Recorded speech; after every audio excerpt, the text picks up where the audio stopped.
Okay, so let's dive into a really interesting story today from the Bible. We're looking at 2 Samuel chapter 9. Yeah, it kicks off with a question from King David that's, well, pretty unexpected, actually. Totally unexpected for the time, right? Exactly. I mean, David's secure in the throne. He's got the power now. Normally, you'd think, okay, time to wipe out any potential rivals from the old regime, Saul's family. That was the standard playbook. It really was. But instead, David turns to his people and asks, uh, is there anyone left, anyone from Saul's house I can show kindness to, for Jonathan's sake?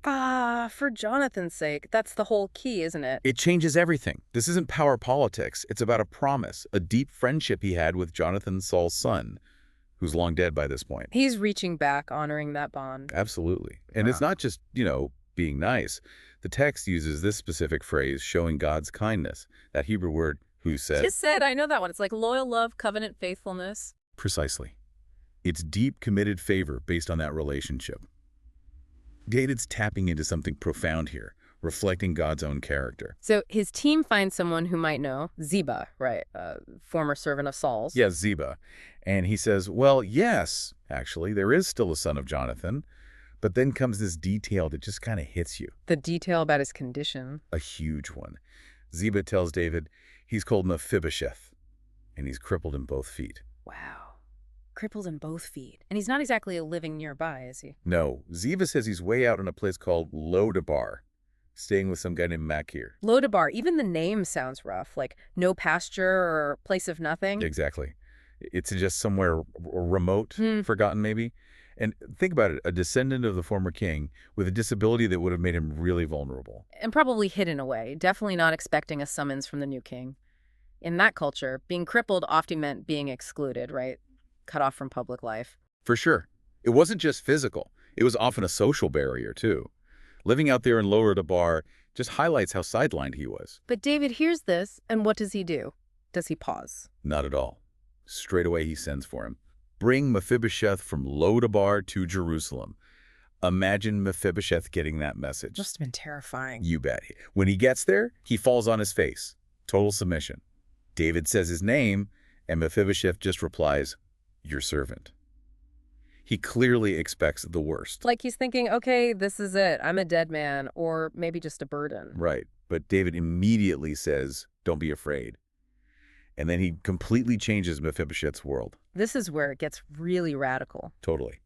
David says essentially, I'm going to show you, Mephibosheth, that deep kindness because of your father Jonathan, and I'm restoring all the land that belonged to your grandfather Saul. Which would have been huge, instantly making him wealthy, giving him status back. Massive.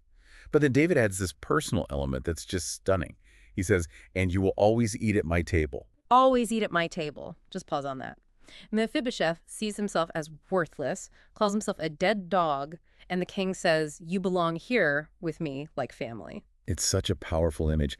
Eating at the king's table wasn't just food. It was honor, protection, belonging. A public declaration. And David makes it practical too. He calls Ziba back in. Yeah, tell Ziba, you, your sons, your servants, you're going to work this land for Mephibosheth.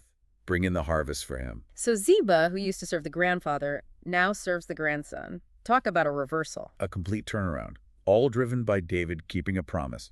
And the chapter ends with this lasting picture, Mephibosheth living in Jerusalem. Eating at the king's table day after day. Consistently. Still crippled, the text reminds us, but treated like one of the king's own sons. He goes from Lodabar, no pasture, hidden, vulnerable. The royal table, the center of everything. Not because of anything he did or could do, but because of who his father was and the promise David made. So you have this incredible arc, David's loyalty driving the search, finding Mephibosheth in this really low place, the dramatic restoration of land and status, and this core image of him eating at the table. It's powerful stuff. It really makes you think, doesn't it?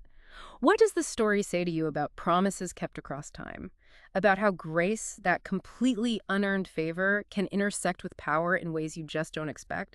What resonates when you picture him, crippled feet under the royal table, welcomed day after day, simply because of a father's legacy?